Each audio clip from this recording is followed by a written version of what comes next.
샬롬 김경래입니다. 오늘 나눌 말씀은 두 가지 종류의 근심, two kinds of worries, godly grief versus worldly grief.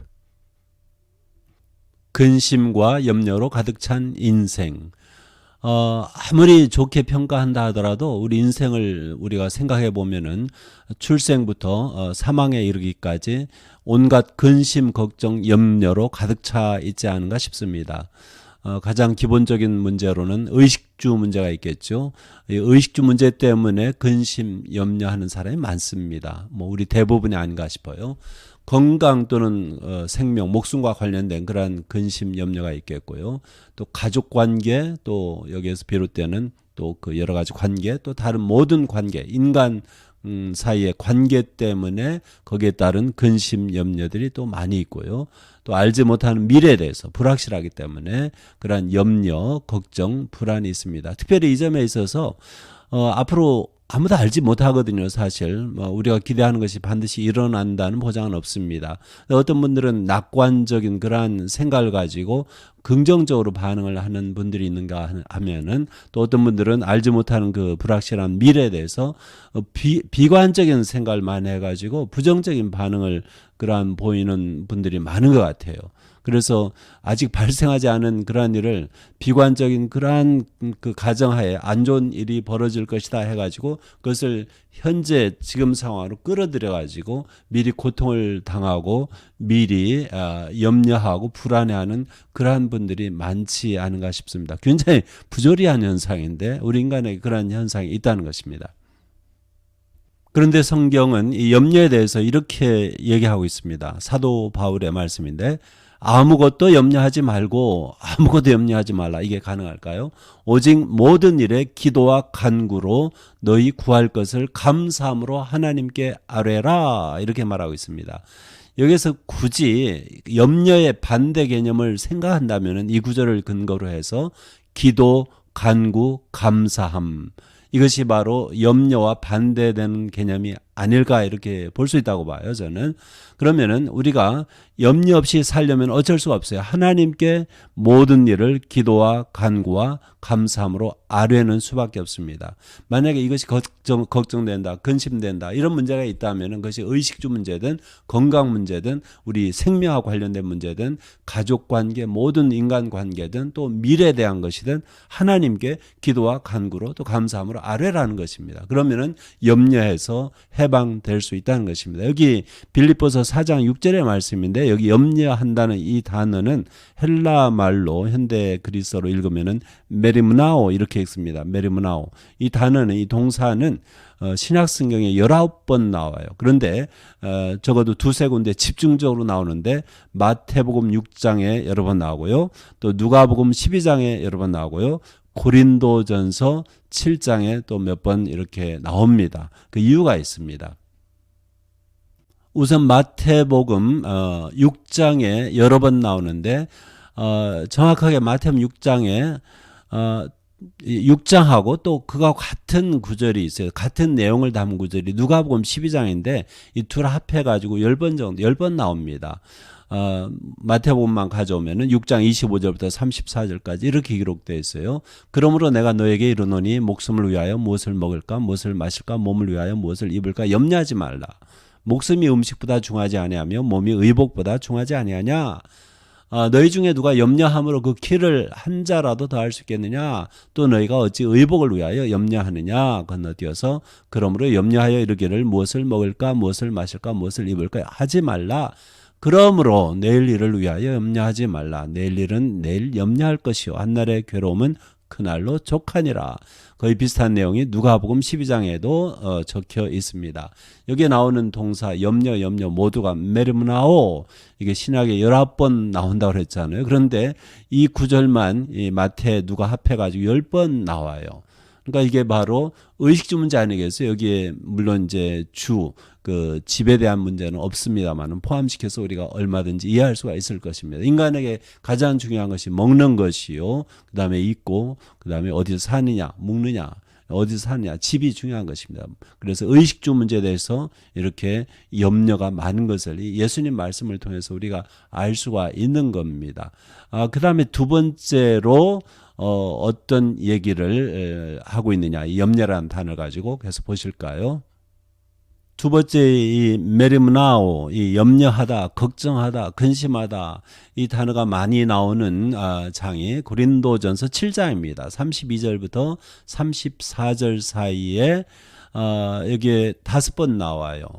물론 비슷한 내용이 12장에 있기 때문에 또 그것까지 합해가지고 5번이라고 이렇게 적어놨습니다. 너희가 염려 없기를 원하노라. 장가가지 않는 자는 아는 자는 주의 일을 염려하여 어찌하여야 주를 기쁘시게 할까 하되 장가간 자는 세상 일을 염려하여 어찌하여야 아내를 기쁘게 할까 하여 마음이 갈라지며 시집가지 않은 자와 처녀는 주의 일을 염려하여 몸과 영을 다 거룩하게 하려 하되 시집간 자는 세상 일을 염려하여 어찌하여야 남편을 기쁘게 할까 하느니라. 이거 결혼에 의한 관계, 인간 관계가 이루어지지 않습니까? 또 신앙에 의해서 주님과 나의 관계가 이루어집니다. 어쨌든 이것들이 관계입니다. 인간 사이의 관계, 또 사람과 주님과의 관계, 하나님과의 관계, 이게 이제 가장 기본적인 관계가 부부 관계에서부터 이렇게 확장돼 나가는데 인간 관계가 얼마나 복잡합니까? 그래서 인간 관계 때문에 그 염려 근심으로 가득 찬 사람들이 대부분 아니겠어요? 이게 평생 하는 거예요. 어렸을 때부터 태어나서부터 끝까지 죽을 때까지 하는 겁니다. 성경 보더라도 그 에서하고 야곱은 쌍둥이입니다. 그런데 엄마 뱃속에서부터 싸우잖아요. 그리고 이게 얽히고 설킨 이런 인간 관계 때문에 많은 사람들이 근심 걱정에 빠지게 됩니다. 그래서 이 모든 그 근심 중에서 아마 의식주 문제가 1등 가는 것 같고요. 그 다음에 그 인간관계, 가족에서부터 시작돼 가지고 인간관계가 두 번째 되지 않을까 싶습니다. 그 다음에 물론 많은 이제 근심들이 있겠습니다만은 이 두 가지가 아마 가장 큰 근심을 유발하는 그러한 것들이 아니겠는가 싶습니다. 그런데 우리가 한 가지 더 생각해 볼 것은요.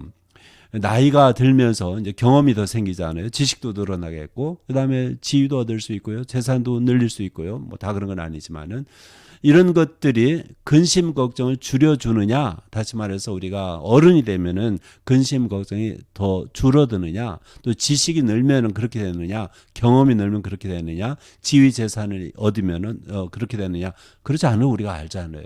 그래서 이런 것들이 근심 걱정을 전혀 줄여주지 못합니다. 오히려 나이 들면 들수록 더 근심 걱정이 많아지는 것 같고요. 지식이 있으면 더 번거로워요. 사람이 그 뭐라 할까요? 사람이 더 고민이 많은 것 같아요. 경험, 지위, 재산 등도 우리의 근심 걱정 문제를 전혀 해결해 주지 못합니다. 어찌하면 좋습니까? 근데 성경에 이제 계속 읽어보면 특별히 이 바울 서신을 통해서 우리가 배울 수 있는 게 물론 헬라어로는 단어가 좀 다른데 이 근심이라는 단어 물론 대부분 우리 성경에서 근심이라고 번역됐어요. 그런데 헬라어 단어는 좀 다른 게 나와 있습니다.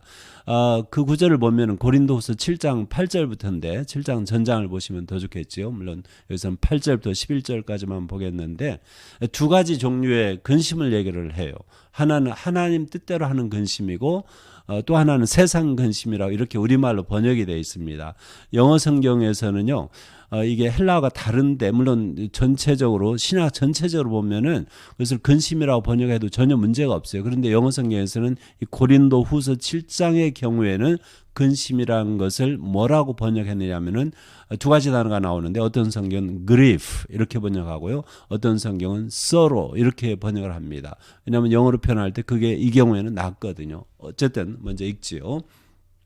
고린도후서 7장 8절부터입니다. 바울이 고린도 교회에 이미 첫 번째 편지를 보낸 적이 있어요. 우리가 고린도 전서라고 하잖아요.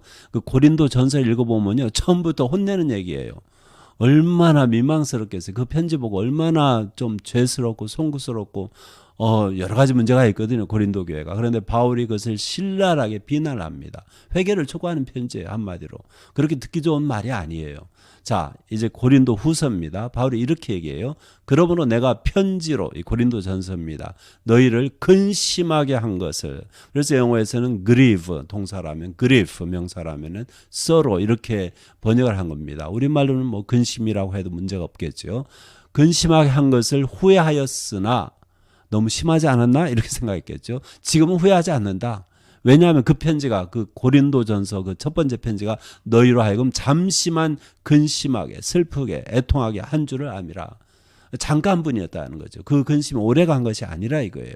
내가 지금 기뻐함은 이제 기뻐한데요. 너희로 근심하게 한 까닭이 아니요. 내가 너희를 근심하게 만들어서 기뻐하는 것이 아니고 도리어 너희가 근심함으로 이제 결과가 있어요. 회개함에 이른 까닭이라. 이 근심, 이 바울이 보낸 첫 번째 편지가 굉장히 비난조의 그러한 편지 내용인데 그것을 통해서 근심에 가득 차게 됩니다. 그런데 회개에 이릅니다. 그래서 이것 때문에 기뻐한다는 거예요. 그래서 하는 말이 너희가 하나님의 뜻대로 근심하게 된 것은 우리에게서 아무 해도 받지 않게 하려 함이라. 이 근심을, 이런 종류의 근심을 바울은 하나님의 뜻대로 하는 근심이라고 이렇게 얘기를 하고 있습니다. 아하, 그렇다면 우리가 이 근심이라는 단어를 성경을 통해서 생각할 때 굳이 부정적인 시각에서만 볼 필요는 없다는 거예요. 근심 중에는 좋은 근심이 있다는 것입니다. 그 근심을 바울은 하나님의 뜻대로 하는 근심이라고 여기에서 얘기를 하고 있습니다. 계속 읽으면은 하나님의 뜻대로 하는 근심은 또 나오잖아요. 후회할 것이 없다. 왜냐하면 구원에 이르게 한다. 구원에 이르게 하는 회개를 이루는 것이요. 회개하면 구원받잖아요. 그래서 이러한 그 근심을 유발하는 이러한 회개 또 이런를 유발하는 근심이기 때문에 그것을 하나님의 뜻대로 하는 근심이라고 이렇게 얘기를 하고 있습니다. 그런데 세상 근심은 반대 개념이죠. 또 다른 근심이 있는 거예요. 그러니까 근심 중에는 좋은 것도 있고 안 좋은 근심도 있다는 거예요. 이 단어를 통해서 이따 얘기하겠습니다. 헬라는 세상 근심은 사망, 죽음을 이루는 것이다. 그러니까 이 세상 근심하면 죽는 길이고 하나님 뜻대로 근심하면은 회개 그다음에 구원에 이른다는 것입니다. 그래서 11절 보라 하나님의 뜻대로 하게 된 이 근심이 3번 이렇게 반복해서 나와요. 하나님 뜻대로 하게 된 이 근심이 너희로 얼마나 간절하게 하며 얼마나 변증하게 하며 얼마나 분하게 하며 얼마나 두렵게 하며 얼마나 사모하게 하며 얼마나 열심히 있게 하며 얼마나 벌하게 하였는가 이렇게 얘기합니다. 자, 이 헬라 원문으로 잠깐 가세요. 여기 동사가 나오고 명사가 나오는데요. 이 동사 리베오 이렇게 읽어요. 현대 그리스어로 이게 이제 능동태라고 합니까? 그다음에 수동태 액티브, 패시브 이렇게 쓰이는데 뭐 같은 뜻이에요. 그냥 능동, 수동일 뿐입니다. 슬프게 만드는 거, 근심하게 만드는 거, 그 다음에 마음 아프게 만드는 거, 아프게 만드는 거, 이런 겁니다. 그래서 sorrow라고 해도 되고, grief라고 영어로 이렇게 하는 것입니다. 이 동사가요, 이 신약성경, 헬라성경이 26번 나왔어요. 그런데 그 중에서 이 고린도 후서에만 12번이 쓰였습니다. 거의 반이에요, 절반, 가까이. 그러니까 이 바울의 이 고린도 교회에 이 편지할 때 두 번째 편지에서 첫 번째 편지에서 굉장히 미안했던 것 같아요. 너무 혼내지 않았는가? 너무 심하지 않았는가? 그래서 내가 너무 근심시킨 게 아닌가? 그 단어가 몇 번 나오거든요. 2장에서부터 7장에 제일 많이 나옵니다. 그리고 명사로 립비 이렇게 이제 현대 그리스어로 읽는데 같은 뜻이죠. 근심, 걱정, 애통, 뭐 슬픔 여러 가지 번역할 수 있어요. 그 단어는 신약 성경에 16번 나오는데 그 중에 또 고린도후서에 6번 나와요. 그 중에 이제 7장 10절에 2번 나오잖아요. 이렇게 2장이네요. 1절, 3절, 7절, 또 9장 7절에도 나옵니다. 이만큼 이 고린도후서에서 인상적인 그 단어 중에 하나가 이 근심이라는 단어입니다. 그런데 이 바울이 이제 반복하겠습니다. 바울이 이 근심이라는 단어를 쓸 때 고린도후서 7장에서 아주 특이하게 두 가지 종류의 근심을 얘기하고 있다는 것입니다. 이걸 우리가 더 생각을 해보고자 하는 것입니다. 첫 번째, 하나님의 뜻대로 하는 근심, 영어로 grief, sorrow라고 그랬죠. 같은 내용을 여기다 써놨는데 근심 여러 번 동사로도 나오고 명사로도 나오잖아요. 여기 지금 잠깐 이제 앞에서 읽었을 때 회개란 단어, 그 다음에 구원이란 단어, 또 여기 회개가 나오고요. 그 다음에 사모하게, 간절하게, 열심히게 그 안에 뭐 여러 가지가 있는데 이런 뭐 변증하게 하고 분하게 하고 얼마나 두렵게 하면 그래서 아유 내가 너무 잘못했구나. 이렇게 이런 짓 하는 것이 기독교는 살 짓이 아니구나. 이렇게 바울의 첫 번째 편지를 통해서 깨닫는 겁니다. 그래서 회개하게 되는 거예요. 분통한 거예요. 내가 왜 이렇게 살았나? 얼마나 좋은 결과가 일어났습니까? 그래서 간절하게 하고요, 사모하게 하고, 열심히 있게 하고, 이런 모든 것이 바로 이 첫 번째 편지를 받은 그 고린도 교인들이 근심을 통하여서 이루어낸 결과입니다. 그리고 우리가 이 구절에서요, 이 본문에서 한 가지 우리가 주의할 단어가 있는데, 유심하게 볼 단어가 있는데, 우리말로 이르게 하며 뭐 이루시는 이런 식으로 이루게 하고 뭐 있게 한다, 열심히 있게 할 때 있게 이렇게 번역됐는데요. 그 헬라를 보면은 까테르가조메 이렇게 현대 그리스어로 읽습니다. 이것은 영어로 하면은 아주 좋은 단어가 있는데 work out 만들어내다, 이뤄내다. 영어로 produce 이렇게 해도 되겠습니다. 아주 work out이라는 단어가 아주 딱 적합한 것 같아요. 뭘 작업을 해서 만들어내는 거예요. 그래서 이러한 작업을 해가지고 좋은 작품을 만들어내는 것이 그 과정에 있어서 근심이 있다는 것입니다. 또 그러한 근심, 좋은 결과를, 좋은 열매를 맺게 하는 그 근심이 바로 하나님 뜻대로 하는 근심이라는 것입니다. 그래서 이런 근심은 해도 괜찮은 거예요. 또 해야만 해요. 또 필요하면 해야만 해요, 반드시. 왜냐하면 이제 우리가 본 것처럼 회개하게 하거든요. 이런 근심이 없으면 회개 안 합니다. 잘못해놓고서요, 내가 뭐 잘못했어 하고 마음이 편하거나 또는 화내거나 오히려 자기 잘못을 말해주는 사람에 대해서 더 화를 낸다든지 그러면은 회개를 할 수가 없는 거예요. 이러한 근심이, 하나님 뜻대로 하는 근심이 있을 때, 이러한 아픔이 있을 때 회개에 이르게 되는 것입니다. 그래서 이러한 근심은 좋은 거예요. 아프지만은 좋은 거예요. 그래서 결국은 구원에 이르게 합니다. 구원을 워크아웃 하는 거예요. 만들어내는 거예요. 얼마나 좋은 건지 몰라요. 그 다음에 사람을 간절하게 만들어요. 사모하게 만들어요. 그전에는 이러한 근심이 없으면은 그냥 평안하게, 그 진정한 평안은 아니죠. 그저 자기 잘못도 모르고요. 자기가 무슨 죄를 졌는지도 모르고 그저 무감각하게, 어떻게 보면 그렇게 말하는 게 옳겠네요. 감각 없이 그렇게 살 수 있거든요. 근데 이제 이러한 그 바울의 편지를 통해서 이 사람들이 이거 아니구나 해가지고는 마음이 간절하게 되고 마음이 아픈데 사모하게 되고 열심히 있게 되고 이 모든 것이 여기에도 이제 워크아웃이라는 이 단어 카테르가조메 이 단어가 나옵니다. 이게 바로 하나님 뜻대로 하는 근심이라는 거예요. 그러면은 이 과정에 있어서 누가 일을 했느냐? 저는 이렇게 봅니다. 성경 전체적인 그 가르침에 의거해서 하나님께서 원하시는, 하나님 뜻대로 하는 근심에 필요한 조건이 있어요. 하나님 말씀이에요. 말씀이 가서 사람을 이렇게 건드려야만 해요. 말씀이 그 사람을 타치해야만 해요. 건드려야만 해요. 그럼 하나님 말씀을 물론 받는 사람들의 반응이 다르지. 우리가 예수님 씨 뿌리는 비유를 보면 반응이 다 다르거든요. 예수님 말씀, 하나님 말씀을 듣고서는요, 그것을 선한 열매를 맺는 사람도 있지만은 그 마귀가 다 걷어가고요. 또는 처음에는 즐겁게 받다가 나중에 열매 못 맺고 여러 가지 종류가 있습니다. 어쨌든 말씀이 필요한 거예요. 말씀이 나에 대해서 내 모습을 얘기해 줄 때 이런 아픔이 있을 수가 있어요. 이 베드로가 오순절 때 보면요, 말씀을 가지고 얘기하는데 사람들이 마음에 찔림을 받아요. 그것이 바로 일종의 근심이겠죠. 하나님의 뜻대로 하는 근심이겠죠. 그 찔림이 있으니까 묻는 거예요. 어떻게 하면 좋습니까? 마음에 찔림이 있는 거. 그게 다 하나님 말씀을 통해서 이루어지는 일입니다. 그리고 이 말씀을 가지고요, 사람 가운데 역사하시는 분이 계세요. 워크아웃 하는 분이 계세요. 그분이 바로 성령님이십니다. 성령님께서요, 그 사람 마음에 뿌려진 또는 사람 마음에 전해진 그 하나님 말씀을 가지고 일을 하시잖아요. 그럼 그 말씀을 가지고 마치 무기를 가지고 칼을 가지고 이렇게 휘두르듯이 성령님께서 우리를 바꾸시는 거예요. 우리를 아프게 만드는 거예요. 칼로 찔러버리는 거예요. 그런 아픔이 있어요. 그게 바로 하나님의 뜻대로 하는 근심이라 이것입니다. 이런 근심은 항상 해야만 합니다. 필요하면 반드시 해야만 해요. 이런 근심이 바로 우리로 하여금 회개하게 하고 구원에 이르게 하고 우리를 더욱더 간절하고 사모하게 하고 열심히 있게 만든다는 것입니다. 특별히 이 세상 근심에 대해서는 제가 별로 설명을 안 했는데 조금 이따 그 예를 통해서 얘기해 보도록 하고요. 먼저 이 두 가지 근심 중에서 하나님 뜻대로 하는 근심 예를 뭐 한두 사람 들으면 될 것 같아요. 굳이 뭐 근심이라는 단어를 안 찾더라도 그 상황이 그렇기 때문에 얼마든지 하나님의 뜻대로 하는 근심이라고 우리가 이해할 수가 있습니다. 이 다윗의 경우를 보면요, 이 사람은 하나님의 친구라고 우리가 이해를 할 수 있어요. 하나님 참 좋아했던 사람이에요. 이 사람의 그 여러 가지 면에 있어서 어떻게 보면은 굉장히 단순한 사람이고요. 또 하나님만 의지하는 그러한 사람이었는데, 근데 이 사람도 실수를 해요. 큰 죄를 져요. 시편 32편에 보면요, 그 자기가 죄를 짓고서 처음에 죄를 회개하지 않았을 때, 그때 그 고통을 얘기해요. 그 엄청난 근심, 엄청난 영어로 하면 grief, sorrow에 빠집니다. 그러한 애통함이 있어요. 슬픔이 있어요. 시편 32편에 3절부터 읽으면은 내가 입을 열지 아니할 때 종일 신음함으로 내 뼈가 쇠하였도다. 내가 잘못이 있는데 말을 안 하는 거야. 알아요. 마음이 알아요. 이미 이 사람 하나님의 말씀을 아는 사람이 아니겠어요? 그러니까 아니겠습니까? 그러니까 하나님의 말씀이 이 사람을 찌르는 거예요.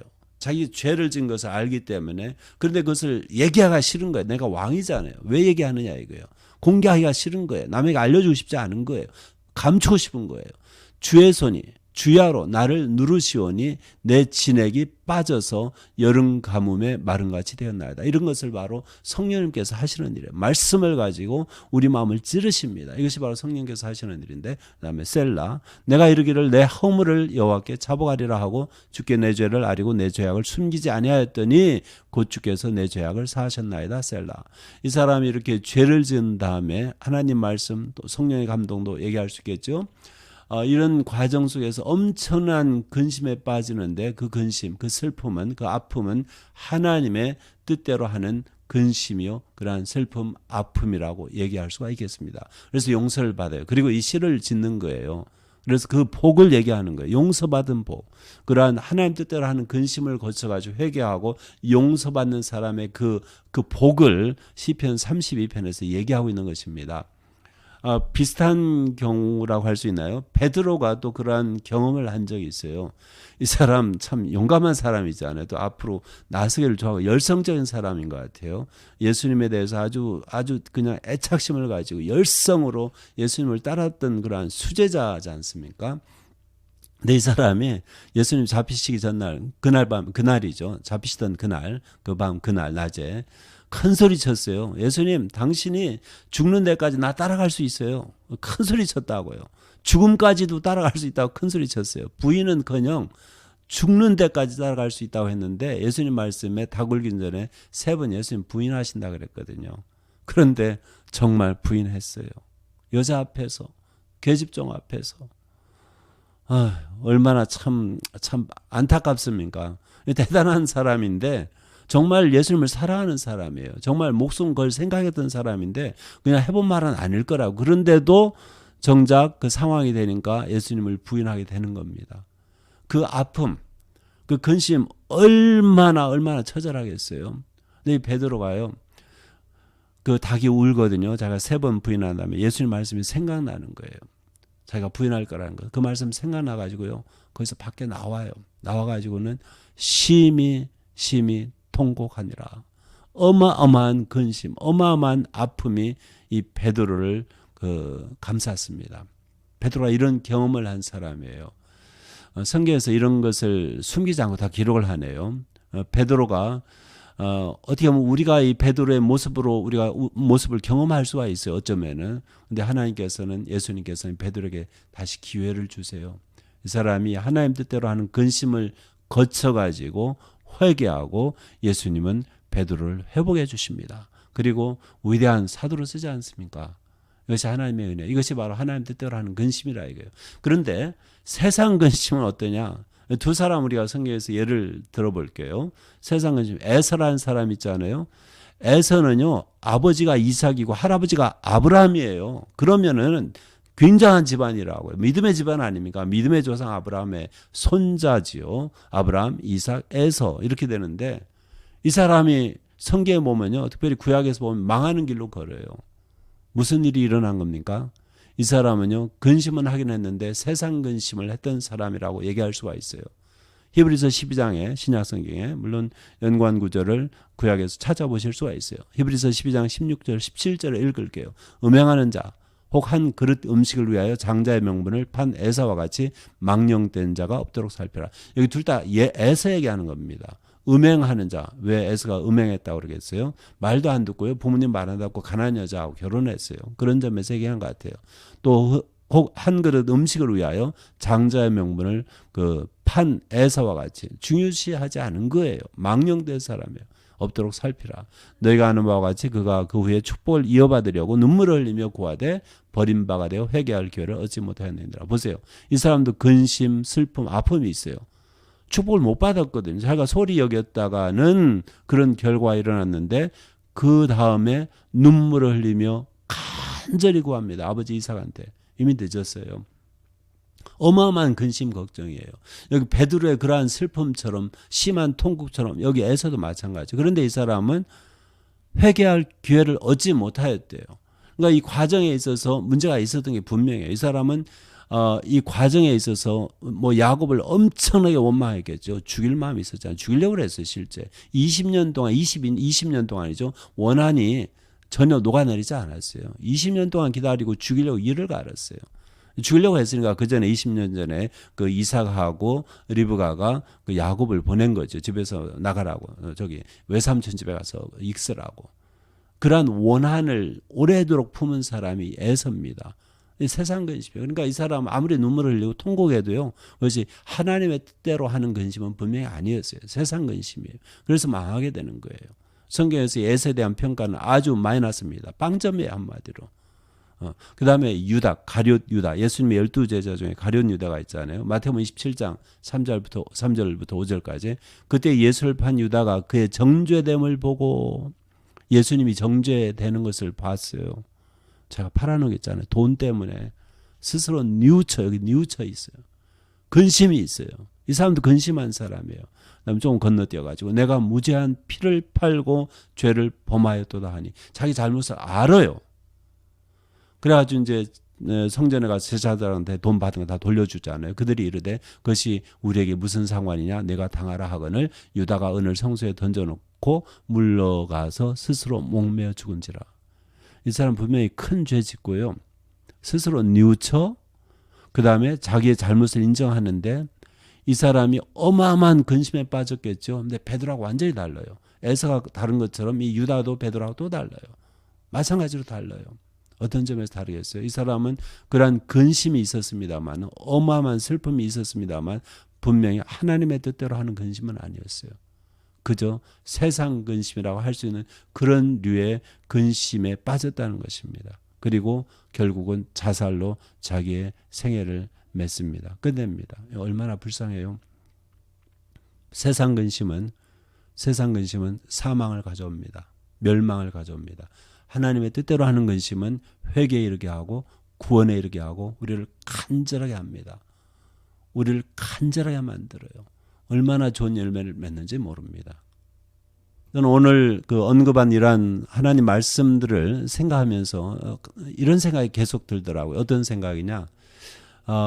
아기들 근심 걱정이 가득해가지고 한숨 지는 아기를 보셨습니까? 이런 아이가 있을까요? 특별히 엄마 품에서 아주 편하게 있는 그러한 아기가 세상 근심 걱정으로 가득 차가지고 한숨 짓는 그러한 모습을 보았습니까? 아기들은 그런 거 없겠지요. 물론 자기가 배고파서 어디 아파서 울고 그럴 수 있지만 근심 걱정은 아니거든요. 우리가 말하는 소위 성인들이 아는 그러한 근심 걱정 분명히 아니거든요. 그러니까 아이하고 세상 근심하고는 거리가 먼 거예요. 전혀 관계가 없는 거예요. 근데 아이가 점점 크면서 근심 걱정이 생기는 것 같아요. 점점 크면서 노인이 되면 더욱더 많은 근심 걱정으로 가득해서 한숨 짓는 일이 더 많지 않겠는가 이런 생각을 해봅니다. 그렇다면 하나님의 그 뜻대로 하는 근심 말고는 이 세상 근심 그것은 절대 하면 안 되거든요. 그것은 죽음으로 이끄니까요. 그래서 그 세상 근심하고 연관해가지고 아까 언급했던 그 빌립보서 4장 6절의 말씀을 다시 한번 읽어볼까요? 아무것도 염려하지 말고 세상 근심에 해당하는 얘기입니다. 오직 모든 일에 기도와 간구로 너희 구할 것을 감사함으로 하나님께 아뢰라. 그러니까 우리의 그 세상 근심은 하나님께 완전히 맡겨버리면 된다는 거지요. 우리는 염려가 생길 때 기도, 간구, 감사함으로 하나님께 그것을 이관시키면 된다는 것입니다. 그러니까 내 문제로 삼지 말고 내가 붙잡고 있지 말고 하나님께 몽땅 옮겨놓고 나는 그저 감사함으로 즐겁게 기쁘게 살자는 것입니다. 물론 내게 잘못이 있을 때 내가 죄를 지었을 때 하나님과 거리가 멀어졌을 때 그때는 우리가 반드시 근심하고 슬퍼하고 마음이 아파야만 합니다. 그러한 근심은 하나님의 뜻대로 하는 근심입니다. 그러한 근심이 없으면은 우리가 회개할 길도 없고 그 다음에 구원에 이르지 못합니다. 우리의 큰 문제가 생길 수 있다는 것입니다. 가룟 유다 그런 케이스였고 에스가 그런 케이스였어요. 그렇지만은 우리가 하나님 뜻대로 하는 근심을 반드시 통과한다면은 다윗처럼 베드로처럼 회복받을 수가 있습니다. 아무것도 염려하지 말고 오직 모든 일에 기도와 간구로 너희 구할 것을 감사함으로 하나님께 아뢰라. 민수기 6장 24절부터 26절까지 아름다운 축복의 말씀으로 작별 인사를 대신하고자 합니다. 예브레카 아도나이 베슈므레카 야엘 아도나이 파나벨레카 미쿠네카 이사 아도나이 파나벨레카 베야셈레카 샬롬. 여호와는 내게 복을 주시고 너를 지키시기를 원하며 여호와는 그의 얼굴을 내게 비추사 은혜 베푸시기를 원하며 여호와는 그 얼굴을 내게로 향하여 드사 평강 주시기를 원하노라. 아멘.